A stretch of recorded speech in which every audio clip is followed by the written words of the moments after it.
Welcome to everyone. दोस्तों, प्राचीन काल से ही मनुष्य रात के आकाश को देखता रहा है, ब्रह्मांड के रहस्यों की ओर आकर्षित हुआ है। हमने बहुत कुछ सीखा है, ग्रहों का मानचित्रण किया है, आकाश गंगाओं की खोज की है और यहाँ तक कि चंद्रमा पर भी उतरे हैं। लेकिन क्या होगा अगर हमारा सौर मंडल अभी भी एक रहस्य छिपाए हुए है? क्या होगा अगर सौर मंडल में रहस्यमयी 9वां ग्रह छिपा हुआ हो? क्या ग्रह 9 वापस आ गया है? एक छिपी हुई दुनिया वाला 9वां ग्रह हमारे सौर मंडल की छाया में दुबक कर बैठा हुआ हो सकता है। अभी तक के 8 ज्ञात ग्रहों से परे इसमें एक गहरा रहस्य छिपा हो सकता है। यह 9वां ग्रह हमारे सौर मंडल के इतिहास को फिर से लिख सकता है। टेक्नोलॉजी में नई प्रगति और नए सिरे से दिलचस्पी ने प्लैनेट 9 की खोज को फिर से जीवित कर दिया है। यह छिपा हुआ ग्रह न केवल सौर मंडल के बारे में हमारी समझ को नया आकार दे सकता है, बल्कि ग्रहों के निर्माण और विकास के बारे में नए सिद्धांतों के द्वार भी खोल सकता है। इस एपिसोड में हम प्लैनेट 9 की खोज के पीछे के विज्ञान का पता लगाएंगे। कैसे एस्ट्रोनॉमर्स इस मायावी दुनिया का पता लगाने के लिए अत्याधुनिक टेलीस्कोप का उपयोग कर रहे हैं और इसकी खोज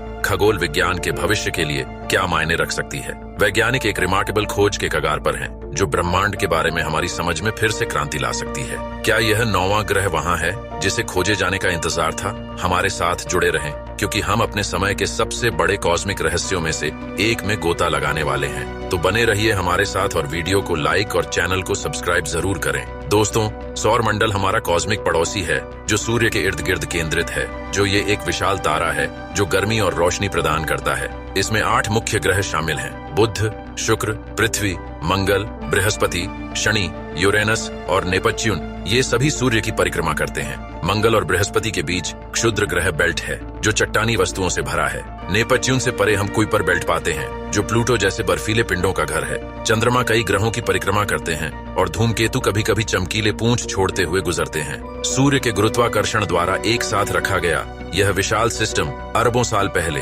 ग्रहों, चंद्रमाओं और अन्य खगोलीय पिंडों को आकार देने वाली प्रक्रियाओं की एक झलक प्रदान करता है। दोस्तों, 2005 से पहले प्लूटो को हमारे सौरमंडल में 9वें ग्रह का खिताब मिला था। 1930 में खगोल शास्त्री क्लाइड टॉम्बो द्वारा खोजे गए प्लूटो को एक प्रमुख ग्रहीय खोज के रूप में जाना गया था। यह छोटा था, हमारे चंद्रमा के आकार का लगभग 2/3 और नेपच्यून से परे सौरमंडल के सुदूर क्षेत्रों में स्थित था। अपने आकार के बावजूद प्लूटो ने वैज्ञानिकों और आम जनता को समान रूप से आकर्षित किया और ग्रहों की सूची में एक प्रिय सदस्य बन गया। 7 दशकों से अधिक समय तक प्लूटो की प्लैनेटरी स्थिति पर सवाल नहीं उठाया गया। यह एक ठंडी दूर की दुनिया थी, जिसकी एक अनोखी कक्षा थी, जो कभी कभी इसे नेपच्यून की तुलना में सूर्य के करीब लाती थी। प्लूटो की रहस्यमयी विशेषताएं, इसका मंद वायुमंडल और इसका बड़ा चंद्रमा चारों खगोलविदों को आकर्षित करता था, जिससे यह स्पेस इन्वेस्टिगेशन की सुर्खियों में बना रहा। हालांकि 2000 के दशक की शुरुआत में चीजें बदल गईं, जब खगोलविदों ने प्लूटो के क्षेत्र कुइपर बेल्ट में अन्य समान बर्फीले पिंडों की खोज शुरू की। इन नई खोजों से पता चला कि प्लूटो एक बड़े अनदेखे क्षेत्र में मौजूद कई वस्तुओं में से एक है। 2006 में अंतर्राष्ट्रीय खगोलीय संघ ने ग्रहों के लिए नियम कानून को फिर से परिभाषित किया और प्लूटो को बौने ग्रह के रूप में फिर से क्लासिफाइड किया गया। हालांकि यह अब आधिकारिक तौर पर 9वां ग्रह नहीं रहा, लेकिन प्लूटो खोज का एक आकर्षक प्रतीक और हमारी कॉस्मिक स्टोरी का एक स्थायी हिस्सा बना हुआ है। दोस्तों, जनवरी 2016 में खगोल शास्त्री कॉन्स्टेंटिन बैटिगिन और माइक ब्राउन ने 9वें ग्रह की परिकल्पना की थी। उन्होंने बताया कि कई दूरवर्ती ट्रांस नेपच्यूनियन ऑब्जेक्ट्स में अजीबोगरीब या क्लस्टर्ड ऑन ऑर्बिटल गति होती है। ट्रांस नेपच्यूनियन ऑब्जेक्ट नेपच्यून से परे सूर्य की परिक्रमा करने वाले खगोलीय पिंड हैं, जो मुख्य रूप से कुइपर बेल्ट में स्थित हैं। इन पिंडों में प्लूटो, एरिस और होमिया जैसे बौने ग्रह, साथ ही छोटे बर्फीले पिंड शामिल हैं। ये प्रारंभिक सौर मंडल के अवशेष हैं, जो इसके निर्माण के बारे में सुराग संरक्षित करते हैं। उनकी कक्षाएं काफी भिन्न होती हैं, जिनमें से कुछ अत्यधिक सिंगुलर और झुकी हुई होती हैं,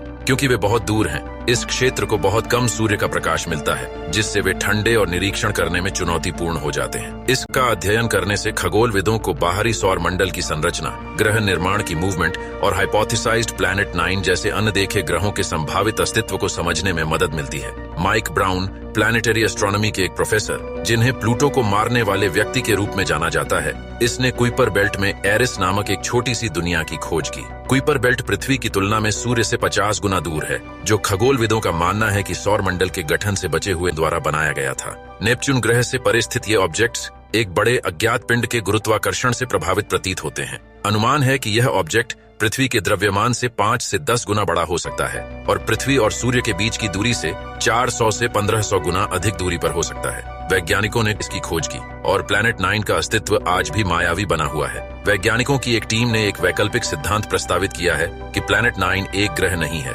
बल्कि एक आदिम ब्लैक होल है। प्राइमर्डियल ब्लैक होल की कल्पना पुराने लोगों के रूप में की जाती है जो कि बड़े धमाके के बाद डेंसिटी की गड़बड़ी के कारण मौजूद थे। वे सामान्य ब्लैक होल के विपरीत हैं, हालांकि वे बहुत छोटे हैं। उनके पास किसी भी नियमित ब्लैक होल से मेल खाने के लिए द्रव्यमान और ऊर्जा है। यदि पीबीएच हमारे सौर मंडल में होता तो यह गुरुत्वाकर्षण गड़बड़ी का कारण बन सकता है जो दृश्य प्रकाश को विकीर्ण किए बिना ट्रांस नेपट्यूनियन ऑब्जेक्ट्स को प्रभावित करता है और इसलिए दूरबीनों द्वारा व्यावहारिक रूप से दिखाई नहीं देता है। येल विश्वविद्यालय में खगोल विज्ञान की सहायक प्रोफेसर मालेना राइस ने कहा कि अगर हमें कोई दूसरा ग्रह मिल जाता है तो यह वाकई बहुत बड़ी बात होगी। यह सौर मंडल और अन्य प्लैनेटरी सिस्टम के बारे में हमारी समझ को पूरी तरह से बदल सकता है कि हम उस संदर्भ में कैसे फिट होते हैं। यह वाकई रोमांचक है।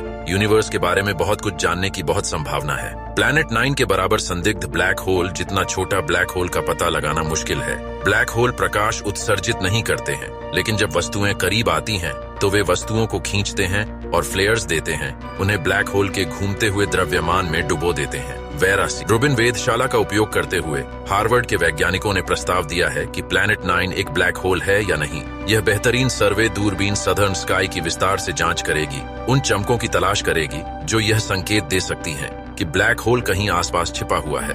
इन फ्लेयर्स को देखने के माध्यम से शोधकर्ता काल्पनिक ग्रह 9 की प्रकृति का पता लगाना चाहते हैं। इससे कोई फर्क नहीं पड़ता कि प्लैनेट 9 एक सुपर अर्थ है या एक ब्लैक होल। इसकी खोज सौर मंडल के बारे में हमारे दृष्टिकोण को बदल देगी। हमारे सौर मंडल में ब्लैक होल, यहाँ तक कि एक आदिम के आकार के बावजूद भी, वैज्ञानिकों के लिए इस तरह की वस्तु का बारीकी से अध्ययन करना एक बहुत बड़ी सफलता होगी। इसके अलावा मान लीजिए कि कभी यह पुष्टि हो जाती है कि यह एक ब्लैक होल है। उस स्थिति में यह डार्क मैटर के बारे में सिखा सकता है जो एक प्रकार का रहस्यमयी पदार्थ है जिससे ब्रह्मांड का एक बड़ा हिस्सा बना है, लेकिन इसे हम नहीं देख सकते हैं। प्राइमोर्डियल ब्लैक होल की पुष्टि प्रारंभिक ब्रह्मांड के बारे में उन सिद्धांतों के लिए भी सबूत होगी जो कहते हैं कि यूनिवर्स के डेंस क्षेत्रों ने बिग बैंग के ठीक बाद ब्लैक होल का निर्माण किया। नासा के प्लैनेटरी साइंस डिवीजन के निदेशक जिम ग्रीन ने कहा कि नए ग्रह की संभावना विज्ञान के लिए रोमांचक है। यह एक ऐसी प्रक्रिया की शुरुआत है जो एक रोमांचक परिणाम की ओर ले जा सकती है। इसने वैज्ञानिकों को सौर मंडल में कहीं छिपे एक सुपर अर्थ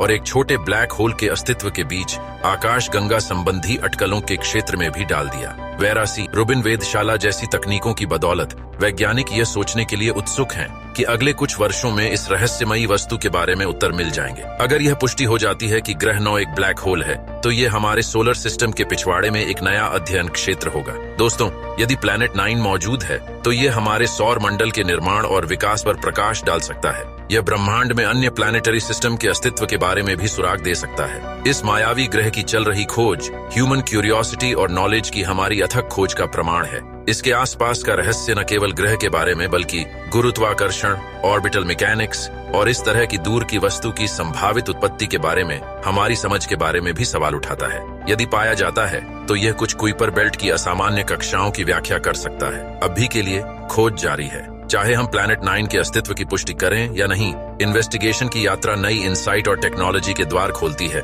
जो हमें आगे बढ़ाती है। इसलिए क्यूरियस बने रहें और ऊपर की ओर देखते रहें। अंतरिक्ष रहस्यों से भरा पड़ा है जिन्हें उजागर किया जाना अभी बाकी है। तो चलिए मिलते हैं अगली वीडियो पर और वीडियो को लाइक और चैनल को सब्सक्राइब जरूर करें।